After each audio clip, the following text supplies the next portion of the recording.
मैं रविंद्र आर्य स्वागत करता हूं आपका इस यूट्यूब चैनल पर। एक चैप्टर है जिसका नाम है विद्युत क्षेत्र तथा आवेश, और इस चैप्टर का एक टॉपिक है विद्युत आवेश। ये जो टॉपिक है इसका क्वेश्चन अक्सर एग्जाम में देखा जाता है। क्वेश्चन पूछता है इस प्रकार कि विद्युत आवेश किसे कहते तथा इसके गुणों को लिखें। आज अगर आप ये वीडियो देख लेते हैं तो आपका 3 नंबर कहीं नहीं जाएगा। अगर क्वेश्चन आएगा तो आपसे छूटेगा नहीं। तो बिना देर के चलते हैं टॉपिक पर। सबसे पहले समझते हैं विद्युत आवेश को। विद्युत आवेश होता क्या है? विद्युत आवेश किसी पदार्थ का गुण होता है। अगर विद्युत आवेश नहीं रहेगा तो उस पदार्थ का क्या गुण होगा वो आपको पता नहीं चलेगा। कैसा गुण? ये विद्युतीय गुण है और चुंबकीय गुण है। आप इसको विद्युतीय प्रभाव और चुंबकीय प्रभाव भी बोल सकते हैं। विद्युत आवेश के कारण ही कोई पदार्थ किसी दूसरे पदार्थ को आकर्षित करता है या प्रतिकर्षित करता है। कोई चुंबक आकर्षित करता है या प्रतिकर्षित, मतलब विद्युत धारा भी जो तार में प्रवाहित होता है ना, विद्युत धारा, उसमें भी चुंबकीय गुण होता है। ठीक है, अगर आवेश नहीं है तो विद्युत धारा प्रवाहित नहीं होगा, जिस कारण चुंबकीय गुण भी दिखा नहीं पाएगा। तो आप लिख सकते हैं इसमें कि किसी पदार्थ का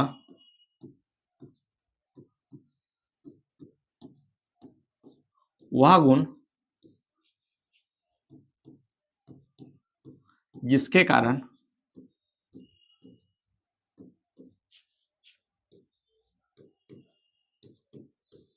वह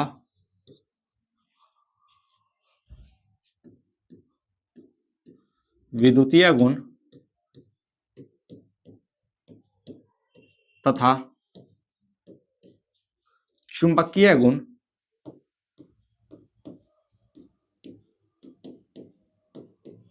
प्रदर्शित करता है।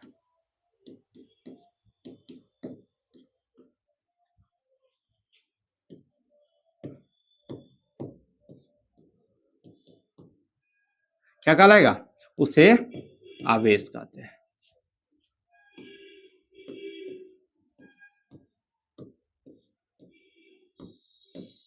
ठीक, और आपको पता होगा, अगर पहले पढ़े होंगे तो, आवेश को क्यू से सूचित किया जाता है। 10th में भी पढ़े होंगे आप। लिख सकते हैं इसे क्यू से सूचित किया जाता है।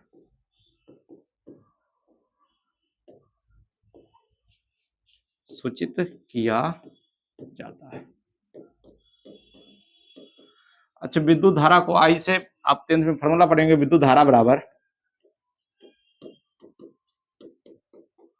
क्या?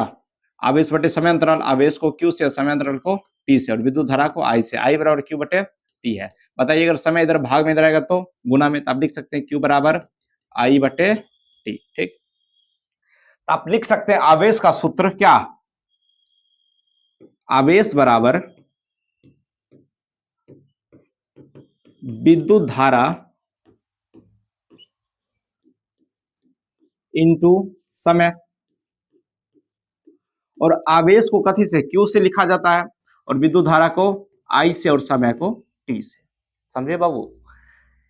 आवेश को क्यू से, विद्युत धारा को आई से और समय को टी से। तो आपका फार्मूला आ जाता है क्यू बराबर आई टी। ये फार्मूला ध्यान रखना, ये आवेश का सूत्र है। ठीक, चलिए इसके आगे समझते हैं कि आवेश कौन सा राशि है, सदिश है कि अदिश है। आपको ध्यान रखना है कि आवेश अदिश राशि होता है। कैसा राशि होता है? आवेश अदिश राशि होता है। ठीक,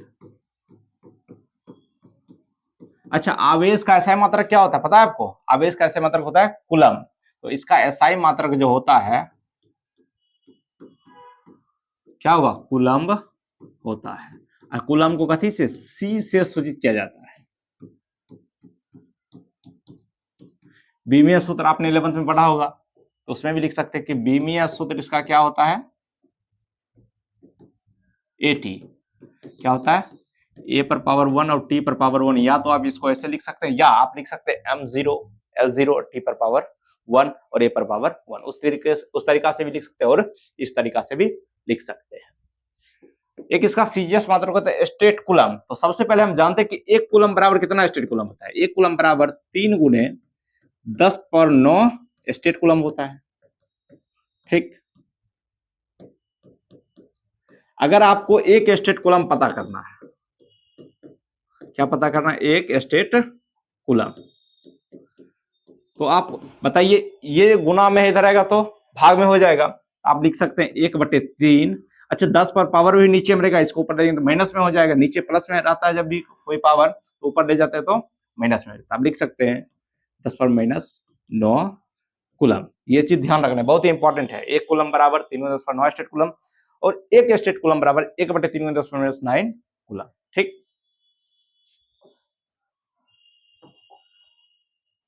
ये सब चीजें हैं आवेश के बारे में। अब जानते हैं आवेश के प्रकार। आवेश कितने प्रकार के होते हैं? तो चलिए जानते हैं आवेश के प्रकार। आवेश मुख्यतः दो प्रकार के होते हैं। आवेश दो प्रकार के होते हैं।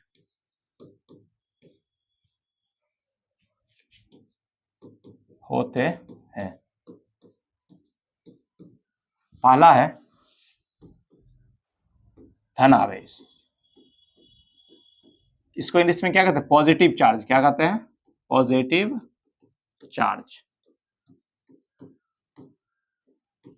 और दूसरा है ऋण आवेश। इसको कहते हैं निगेटिव चार्ज।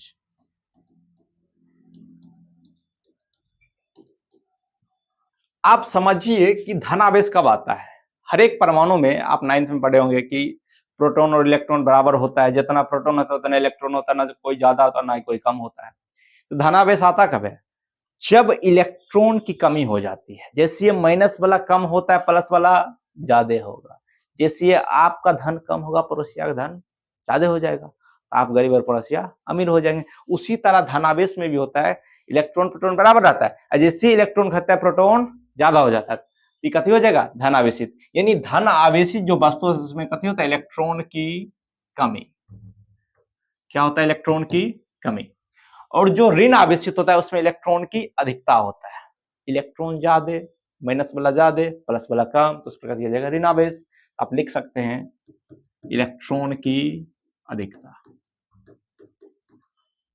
ठीक। ऋण धनावेश में इलेक्ट्रॉन की कमी और ऋणावेश में इलेक्ट्रॉन की अधिकता। अब समझते हैं कि आवेश का कुछ गुण होता है। क्या होता है आवेश का गुण? आवेश का गुण होता है कि समान आवेशों के बीच, समान आवेशों के बीच क्या होता है? प्रतिकर्षण होता है। क्या होता है? प्रतिकर्षण, या विकर्षण भी आप लिख सकते हैं। प्रतिकर्षण, या इसी को लिख सकते हैं विकर्षण।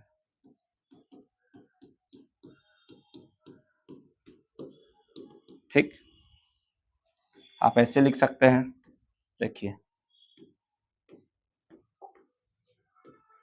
ये प्लस चार्ज, ये प्लस चार्ज, ये माइनस चार्ज, ये माइनस चार्ज, ये समान है, ये समान है।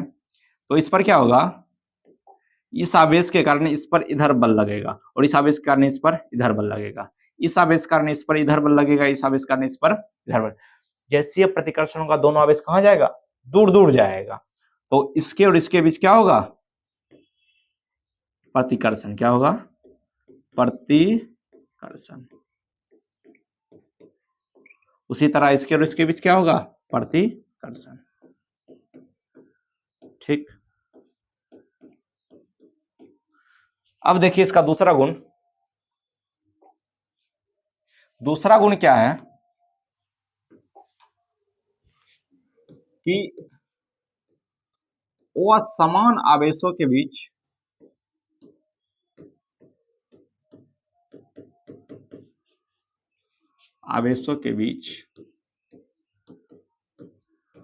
आकर्षण होता है।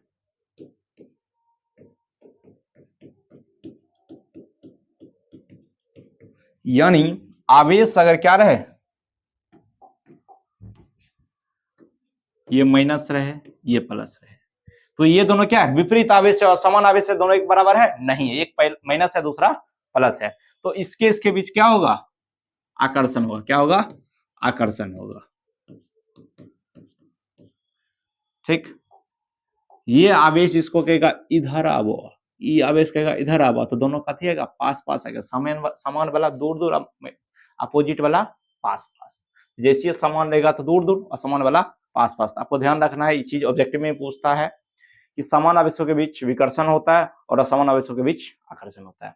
इतना चीज अगर आप ध्यान में रख लिए तो आपका ये क्वेश्चन कभी छूटेगा नहीं। हर एक चीज हम पॉइंट बाय पॉइंट डिस्कस करते हैं। तो आप चलिए इसको स्क्रीनशॉट ले लीजिए, ले लिए होंगे, इसको ले लीजिए स्क्रीनशॉट। इसके बाद ये है, ठीक, लास्ट ये है, ले लीजिए स्क्रीनशॉट। चलिए आज का क्लास यहीं समाप्त करते हैं।